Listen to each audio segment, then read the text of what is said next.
हाँ हेलो, ये पढ़ाना जो है वो देख रहे हैं न्यूक्लियर फिज़िक्स। ये पार्ट 3 के लिए है, मैं यहाँ बिहार यूनिवर्सिटी के सिलेबस में। एंड शुरू करना है न्यूक्लियाई एंड देयर मॉडल्स से। तो I think everyone understand what is nucleus. Nucleus किसी भी एलिमेंट का जो सबसे छोटा पार्ट्स है उसको कहते हैं एटम्स। किसी भी एलिमेंट का सबसे छोटा part, smallest part of an element is atom, everyone knows. And in atom we know कि साहब there are electrons, protons, neutrons, and electrons always keep revolving in orbits around the nucleus. Protons and neutrons do not revolve. तो ऐसी हालत में ये proton and neutron जहाँ होता है उसको न्यूक्लियस कहते हैं। सेंटर पर एटम का जो सेंटर होता है that is called nucleus. Nucleus के अराउंड इलेक्ट्रॉन्स कीप रिवॉल्विंग। अब इस न्यूक्लियस में दो चीज़ होती है ख़ास। वैसे तो there are so many nucleons, so many particles, आगे चल के बहुत सारा है, लेकिन अभी इस लेवल में, आपके लेवल में हम बताएं कि साहब दो पार्टिकल है, वो है प्रोटॉन एंड न्यूट्रॉन। अभी फ़िलहाल for discussion in this chapter तो वो प्रोटॉन न्यूट्रॉन जो रहता है वो न्यूक्लियस में होता है। और इलेक्ट्रॉन की तादाद हमेशा, इलेक्ट्रॉन जो रिवॉल्व करता रहता है न्यूक्लियस के अराउंड, उसकी तादाद हमेशा प्रोटॉन की तादाद के बराबर होती है। मीनिंग देयर बाय के number of electrons always equals number of protons. लेकिन न्यूट्रॉन्स जो है वो प्रोटॉन से ज़्यादा होता है या बराबर होता है। कम एक जगह है, एक हाइड्रोजन एटम ऐसा है जिसमें न्यूट्रॉन नहीं है, बाकी हर जगह न्यूट्रॉन है। और न्यूट्रॉन जहाँ कहीं भी है तो वो प्रोटॉन के बराबर है, नंबर ऑफ प्रोटॉन्स बराबर नंबर ऑफ न्यूट्रॉन्स, या number of neutrons exceeds number of protons. ना न्यूट्रॉन को हम लोग इंडिकेट करते हैं n से, प्रोटॉन को इंडिकेट किया जाता है z से। और इस दोनों का जो मास होता है, किसी को बोलते हैं जिसका जोड़ के जो मास होता है न्यूक्लियर मास, यानी न्यूक्लियस का मास बराबर हो गया जितना प्रोटॉन है उस प्रोटॉन के मास के बराबर, और प्लस न्यूट्रॉन के मास के बराबर। इसको बोलते हैं मास ऑफ न्यूक्लियस। असल वो न्यूक्लियस के मास का ही करना है। अब होता यह है कि मान लीजिए न्यूट्रॉन है, न्यूट्रॉन का मास mn है, सपोज़ कि साहब ये n नहीं, ये न्यूट्रॉन है, न्यूट्रॉन का हमने लिखा है यहाँ, ये z प्रोटॉन है। तो ये न्यूट्रॉन और ये प्रोटॉन है। अब उसमें न्यूट्रॉन का मास हमने कहा लगभग प्रोटॉन के मास के बराबर, या नहीं तो न्यूट्रॉन का मास प्रोटॉन के मास से ज़्यादा।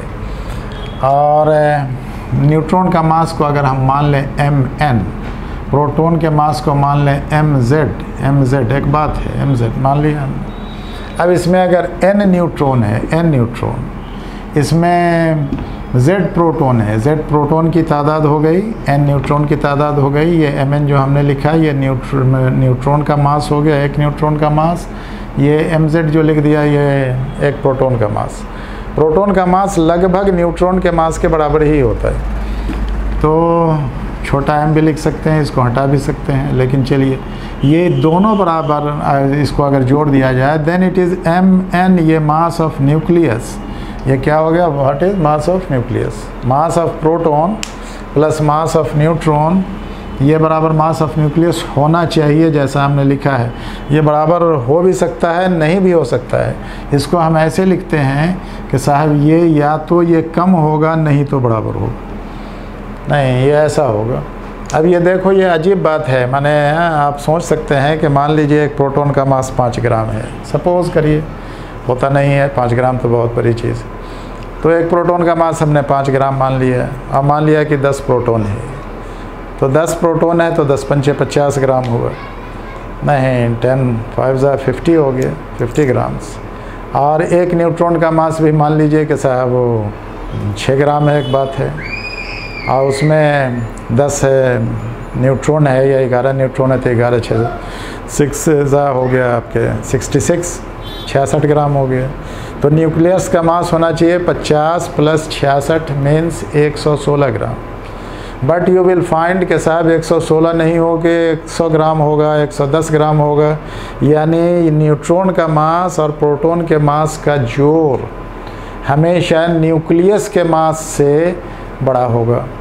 माने न्यूक्लियस का मास प्रोटॉन के मास और न्यूट्रॉन के मास के जोड़ से छोटा होगा। अब ये कैसे होता है, ये कहाँ होता है? ये इसको बोलते हैं मास डिफेक्ट। यानी मास डिफेक्ट अगर कोई पूछे कि what is mass defect, mass defect इसको बोलते हैं, दिस इज़ मास डिफेक्ट। ये पढ़ाई भी होती है। यानी हम कह सकते हैं कि साहब ये n न्यूट्रॉन है तो n न्यूट्रॉन हो गया, n न्यूट्रॉन हो गया, इसका मास छोटा n मान लीजिए, कुछ मान लीजिए n न्यूट्रॉन है, प्लस ये z प्रोटॉन है, z ये इसका zm ये मास हो गया, nm zm हो गया, ये न्यूट्रॉन का मास, ये प्रोटॉन का मास। और इसमें से जो घटाइएगा तो ये m ये मास ऑफ न्यूक्लियस है, ये मास of nucleus, mass of nucleus हो गया। ये हमेशा ये टर्म पॉजिटिव आता है, मास ऑफ न्यूक्लियस, ये हमेशा ये टर्म पॉजिटिव है, पॉजिटिव। इसका मतलब क्या हुआ कि साहब ये 10 ग्राम है, ये 15 ग्राम है, ये 20 ग्राम है। तो 10, 15, 25 में 20 घटा लिया, इसका मतलब 5 ग्राम हो गया। तो इसका मतलब ये 5 ग्राम कहाँ गया? Where this 5 gram? This is called mass defect. ये क्या कहलाएगा? Mass defect.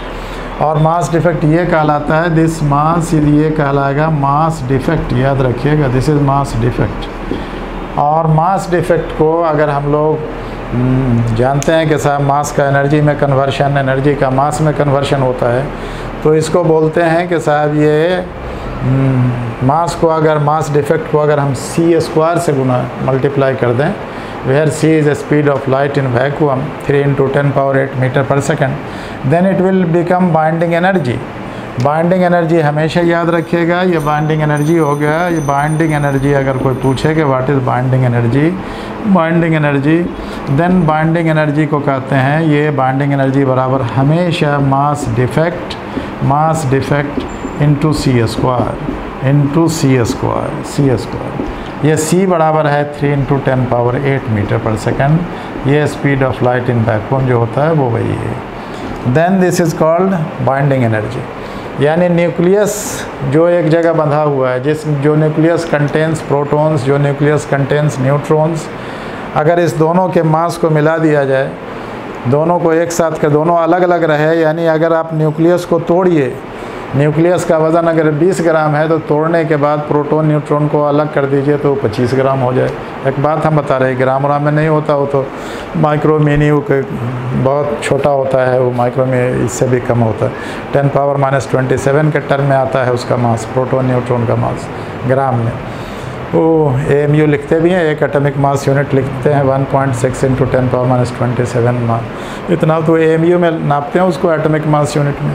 लेकिन हम समझाने के लिए बता रहे हैं यहाँ सिर्फ कि बाइंडिंग एनर्जी क्या होता है। बाइंडिंग एनर्जी माने मास डिफेक्ट इंटू c²। और mass defect means mass of proton plus mass of neutron minus mass of nucleus. Proton neutron मिलके बना, ये हमने लिखा है, this is mass of proton, this is mass of neutron and this is mass of nucleus. ये जो हमने लिखा है ये मास ऑफ न्यूट्रॉन है, मास ऑफ न्यूट्रॉन्स।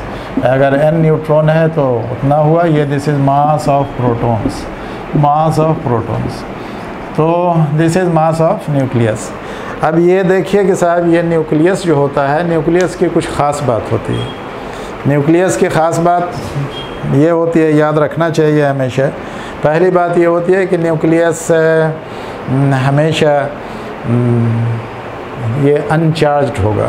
न्यूक्लियस पर हमेशा, सॉरी अनचार्ज्ड बोले हम, न्यूक्लियस पर हमेशा प्लस चार्ज होगा। बिकॉज के न्यूक्लियस के अराउंड जो इलेक्ट्रॉन नाचता है उस पर नेगेटिव चार्ज है, तो न्यूक्लियस हमेशा पॉजिटिवली चार्ज होगा। बात नंबर 1। बात नंबर 2 ये होती है कि सर न्यूक्लियस का डेंसिटी हमेशा कांस्टेंट होता है। न्यूक्लियस का डेंसिटी ऑफ न्यूक्लियस ये हमेशा कांस्टेंट। न्यूक्लियस का डेंसिटी मतलब क्या हुआ, न्यूक्लियस कितना वॉल्यूम लिए हुआ है। और फिर न्यूक्लियस का वॉल्यूम कैसे निकालेंगे, उसका रेडियस कैसे निकालेंगे। तो उसमें जो मास नंबर होता है, मास नंबर, न्यूक्लियस का अगर कोई कहे रेडियस निकालने को, तो न्यूक्लियस में तो प्रोटॉन न्यूट्रॉन दोनों है ना, बात समझ में आ रही। तो न्यूक्लियस में प्रोटॉन न्यूट्रॉन दोनों है, मिला के सपोज करिए कि ये गोला बना, तो इसका कुछ रेडियस होगा। इसमें there is mass number, mass number भी समझना चाहिए, हमने मास नंबर अभी नहीं लिखा। मास नंबर माने होता है n+z, न्यूट्रॉन की संख्या, नॉट मास। मास हम बोल रहे हैं, मास नंबर बोल रहे हैं, न्यूट्रॉन की तादाद। अब जैसे सोडियम है, सोडियम में 11 प्रोटॉन है, इलेक्ट्रॉन है, 11 प्रोटॉन है, 12 न्यूट्रॉन है, तो 11 12 23 हो गया। देन मास नंबर प्रोटॉन का 23 बोला जाएगा, ये सोडियम का 23 बोला जाएगा। तो मास नंबर को अगर आप इससे ये कर दीजिए, क्या बोल रहे थे ये, हाँ, तो ये मास नंबर होता है। दिस इज मास नंबर कोई पूछे तो मास नंबर हमेशा इसको ए से इंडिकेट करते हैं, मास नंबर इसको इससे ये ए से इंडिकेट करते हैं, ए, कैपिटल ए। कैपिटल ए माने हो गया क्या, कैपिटल ए माने हो गया n+z, n+z, z है प्रोटॉन की तादाद, n है न्यूट्रॉन की तादाद, and this is mass number. अब इस न्यूक्लियस का रेडियस अगर जानना हो तो रेडियस एवरीवन नोज के साथ न्यूक्लियस स्फेरिकल है, तो इसका वॉल्यूम होगा 4/3 πr³। अगर इस न्यूक्लियस का radius is r, then 4/3 πr³।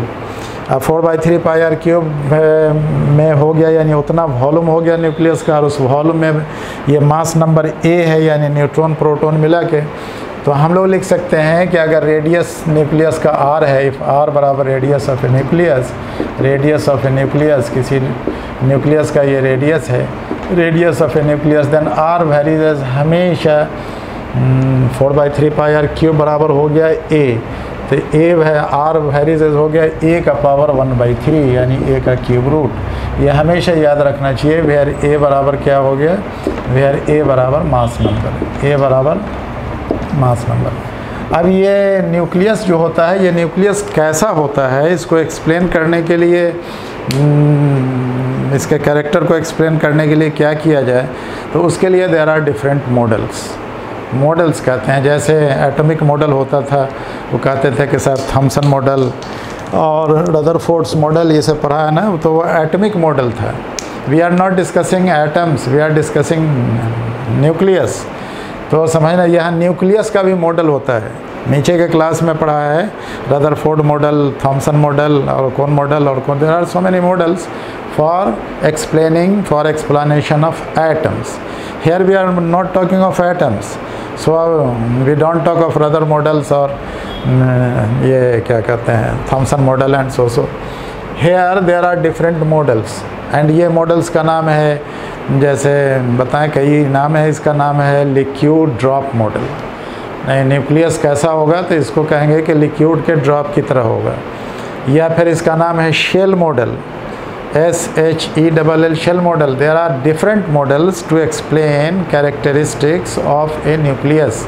किसी न्यूक्लियस के कैरेक्टर को एक्सप्लेन करने के लिए, न्यूक्लियस को समझने के लिए, we must propound, we must theorize, माने थ्योरी देना होगा कि साहब what is the shape of the nucleus, how does this nucleus stand, माने लीव या रेजाइड इन एटम्स और मॉलिक्यूल्स, कहाँ ये कैसे रहता है, इसको एक्सप्लेन करने के लिए you must imply some models. तो डिफरेंट साइंटिस्ट ने डिफरेंट मॉडल्स निकाला, और उसमें लिक्विड ड्रॉप मॉडल के लिक्विड के ड्रॉप की तरह होगा मॉडल, ये न्यूक्लियस जो है वो लिक्विड के ड्रॉप की तरह होगा, ऐसा लोगों ने कहा। उसके बाद कहा नहीं साहब, न्यूक्लियस में भी शेल होगा, SHELL शेल जिसको कहते हैं, यानी जिस तरह से शेल इलेक्ट्रॉन में रहता है। Then there will be shell model, optical model होगा, शेल मॉडल होगा, और उसी तरह फर्मी गैस मॉडल होगा डी, और उसके बाद वो there are so many models, कई मॉडल्स है। लिक्विड ड्रॉप मॉडल हमने कहा, शेल मॉडल कहा, ये दो इम्पोर्टेंट है। ऑप्टिकल मॉडल है, डीजेनरेट गैस मॉडल है, और वो और है कुछ जो नहीं है भी याद आ रही बात, लेकिन है एक आध दो मॉडल, 5-6 मॉडल्स है। तो उसको एक्सप्लेन किया जा सकता है डिफरेंट तरह से, लेकिन अपने लोगों को जो पढ़ना है इस क्लास में, अपने लोगों के चैप्टर में जो पढ़ना है वो 2 मॉडल पढ़ना, एंड वो है लिक्विड ड्रॉप मॉडल और शेल मॉडल। तो अगले चैप्टर में हम लोग वो करेंगे, लेकिन अभी हम दूसरी बात बता रहे हैं। अभी दूसरी बात ये बता रहे हैं कि साहब ये न्यूक्लियस में, माने न्यूक्लियस कैसा होता है, इसका कैरेक्टर कैसा है, इसमें को लिक्विड ड्रॉप जैसा कैसा मान सकते। तो याद रखना चाहिए लिक्विड, ये न्यूक्लियस जितना भी होगा, न्यूक्लियस जो भी होगा, ये सब बात याद रखने की जो हम बोल रहे हैं, इसको अब लिखने की ज़रूरत नहीं है, और वो लिखेंगे तो फिर लैंग्वेज में लिखना पड़ेगा।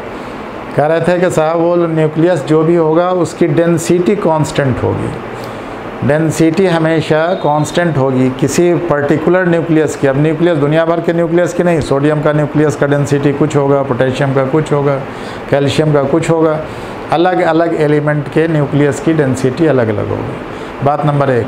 बात नंबर 2, न्यूक्लियस का जब भी रेडियस होगा तो न्यूक्लियस में न्यूक्लियॉन्स, आपका ये न्यूक्लियॉन्स क्या बोल रहे हैं, nucleons means protons plus neutrons, दोनों मिला के न्यूक्लियॉन्स। न्यूक्लियॉन्स के नंबर का न्यूक्लियॉन के मास का क्यूब रूट होगा। न्यूक्लियस का रेडियस न्यूक्लियस के मास के क्यूब रूट का प्रोपोर्शनल होगा। अब प्रोपोर्शनल का मतलब कहिए कि साहब बिकॉज के साहब ये मास नंबर है और ये रेडियस है, ये नंबर और रेडियस तो लेंथ होता है, सो प्रोपोर्शनल लिखा है, इसमें there will be some constant, ये कांस्टेंट आएगा, पहली बात। दूसरी बात के साहब ये न्यूक्लियस की जो बाइंडिंग एनर्जी है, जो बाइंडिंग एनर्जी हमने यहाँ बताया, याद रखना चाहिए बाइंडिंग एनर्जी बराबर mass defect into c²। Mass defect लिखा हमने डेल्टा m इंटू c², ये लिखा डेल्टा m, इसको लिख सकते हैं, मास नंबर यहाँ था, मास डिफेक्ट को डेल्टा m लिख सकते हैं हम, कोई झंझट नहीं है। यानी मास घट जाता है। अगर आप तोड़िए ये कलम, जैसे मान लीजिए कि साहब इस कलम का वज़न 10 ग्राम, इसका 15 ग्राम 25 ग्राम हुआ, लेकिन दोनों को अलग अलग मिला रख के तौलिए तो 25 ग्राम, और दोनों को एक साथ मिला के तौलिए तो ये हो जाए 20 ग्राम। तो कहीं तो मास डिफेक्ट हो गया, कहाँ मास चला गया। तो ये मास कहलाता है, जो मास हुआ ये एनर्जी में कन्वर्ट हो गया आइंस्टीन के फार्मूला से, E बराबर mc² से, और ये बाइंडिंग एनर्जी कहते हैं। दो चीज़ को हमने बाइंड किया, then it is binding energy. तो बाइंडिंग एनर्जी पर न्यूक्लियन जो है ये कांस्टेंट होता है। मास डिफेक्ट का बाइंडिंग एनर्जी पर न्यूक्लियन कांस्टेंट होता है। और ठीक इसी तरह से देखिए कि साहब यानी इसको बाइंड तोड़ने के लिए जो एनर्जी चाहिए, बाइंडिंग एनर्जी, अब अगर न्यूक्लियस को तोड़ना है, if nucleus are to be split, nuclei, nucleus का प्लूरल भी say nuclei, then if nuclei are to be split then we will have to apply energy, उसको एनर्जी देनी पड़ेगी। इसलिए कि साहब कंस्ट्रक्शन में एनर्जी घटी है तो डिस्ट्रक्शन में उतनी एनर्जी मिलेगी। कंस्ट्रक्शन माने न्यूक्लियस का बनना, डिस्ट्रक्शन न्यूक्लियस का टूटना। तो आई वाज सेइंग कि साहब वो इसमें एनर्जी निकलेगी, इसकी एनर्जी कांस्टेंट होती है। इसकी एनर्जी का कांस्टेंट होना ये बताता है कि साहब जिस तरह से देखिए लिक्विड ड्रॉप से हम इसको कंपैरिजन करना चाहते, जिस तरह लिक्विड ड्रॉप का वॉल्यूम कांस्टेंट, उसका सरफेस एरिया कांस्टेंट, उसकी सरफेस एनर्जी होती है, उसी तरह यहाँ न्यूक्लियस का भी सरफेस एनर्जी होता है। और ये सरफेस एनर्जी, इसका सरफेस टेंशन जैसे लिक्विड ड्रॉप का होता है, यहाँ भी सरफेस टेंशन होता है। अब ये इसकी बाइंडिंग एनर्जी जो हमने बताया, बाइंडिंग एनर्जी पर न्यूक्लियन, ये कांस्टेंट होता है। ठीक उसी तरह जिस तरह किसी लिक्विड को अगर वेपोराइज़ करिए तो वेपोराइजेशन पॉइंट पर कितनी एनर्जी देनी होगी, हीट ऑफ वेपोराइजेशन होता है ना, हीट ऑफ ये क्या कहते हैं मेल्टिंग, माने जब हीट मेल्ट करता है तब यह मेल्टिंग पॉइंट होता है। मेल्टिंग पॉइंट, बॉइलिंग पॉइंट कहते हैं उस टेम्परेचर को जिस टेम्परेचर पर कोई लिक्विड बॉयल करता है। तो लिक्विड बॉयल करता है, वहाँ बॉइलिंग पॉइंट है। तो यहाँ भी ये हीट ऑफ वेपोराइजेशन है, वो कांस्टेंट होता है। यानी एक ख़ास टेम्परेचर पर जाके जिस तरह लिक्विड वेपोराइज होता है, उसी तरह से यहाँ बाइंडिंग एनर्जी भी न्यूक्लियस की कांस्टेंट होती है। बाइंडिंग एनर्जी का उससे ये है। दूसरी बात यह है कि साहब वो जिस तरह से न्यूक्लियस में, न्यूक्लियाई में ये होता है, एक सरफेस होता है, जिस तरह पानी के ड्रॉप में, ये लिक्विड ड्रॉप जो भी ले लीजिए, उसके ऊपर उसका जो सतह होता है वो हमेशा तना होता है, और उस तनाव को नीचे के क्लास में पढ़ा है, उसको बोलते हैं सरफेस टेंशन, हिंदी में कहते हैं पृष्ठ तनाव। तो उसी तरह से यहाँ भी ये पोटेंशियल बैरियर होता है, एक पोटेंशियल बैरियर की तरह है कि साहब वो यहाँ से भाग नहीं सकेगा। जिस तरह से पानी एक इसमें इनक्लोज होता है, उसी तरह से न्यूक्लियाई भी एक तरह से इनक्लोज होता है उसमें। हो गया है। And then there are very much similarities and ये कहते हैं so many similarities between a liquid drop and a nucleus, and this is the reason कि we will discuss and we discuss liquid drop model in our syllabus. अपने लोगों के syllabus में 2 models पढ़ना है, one is liquid drop model and other is shell model. Shell model का भी वही कंसेप्ट है कि जिस तरह इलेक्ट्रॉन न्यूक्लियाई के अराउंड, न्यूक्लियस के अराउंड चक्कर लगाता है, न्यूक्लियस का पुर्डल ही न्यूक्लियाई होता है। जब एक न्यूक्लियस की बात करेंगे तो न्यूक्लियस बोलेंगे, जब एक से ज़्यादा न्यूक्लियस की बात करेंगे तो न्यूक्लियाई बोलेंगे। देन जैसे चक्कर लगाता है उसी तरह से लोगों ने ये देखा है, समझा है कि अगर ये भी माना जाए कि सब न्यूक्लियन भी किसी ख़ास उस सेंटर के अराउंड चक्कर लगा रहा है, देन उससे भी कैरेक्टर एक्सप्लेन हो जाता है किसी इसका। तो हम लोग पढ़ना है अपने लोगों के क्लास में 2 मॉडल, ये लिक्विड ड्रॉप मॉडल जो वीस सेकर ने जिस फार्मूले को दिया था लिक्विड ड्रॉप मॉडल, एंड दूसरा है वो शेल मॉडल। शेल मॉडल भी दिया था एक दूसरे साइंटिस्ट ने, जिसको जब पढ़ाएंगे तो बताएंगे। Then there are 2 models which are to be discussed and we will discuss just in next class. और वैसे there are different models like optical model, Fermi gas model और degenerate gas model. There are Fermi model, degenerate gas model अलग अलग है। Then there are different models to explain a nucleus. तो आज आप याद रखिए कि साहब ये बाइंडिंग एनर्जी क्या है, इसको हमेशा याद रखना। हम लोग वो 20 सेकर फार्मूला है, बाइंडिंग एनर्जी के लिए फार्मूला निकालेंगे। उस बाइंडिंग एनर्जी में न्यूक्लियस की जो एनर्जी होती है वो जो एक दूसरे से बंधा होता है वो 4 तरह का या 5 तरह का है। पहला है वॉल्यूम एनर्जी टर्म, दूसरा है सरफेस एनर्जी टर्म, फिर है कूलम्ब अट्रैक्शन के चलते एनर्जी टर्म, फिर है उसमें एसिमेट्री एनर्जी टर्म, और उसके बाद है पेयरिंग एनर्जी टर्म। तो 5 या 4 हुआ, कितना हुआ? 4 हुआ ना, शायद 5 हुआ।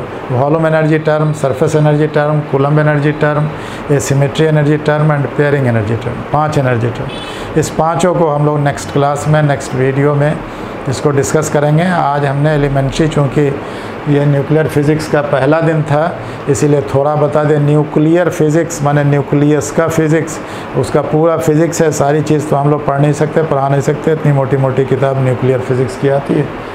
लेकिन जो पढ़ना है सिलेबस में वो हम बता रहे हैं। You must remember binding energy, what is binding energy, and after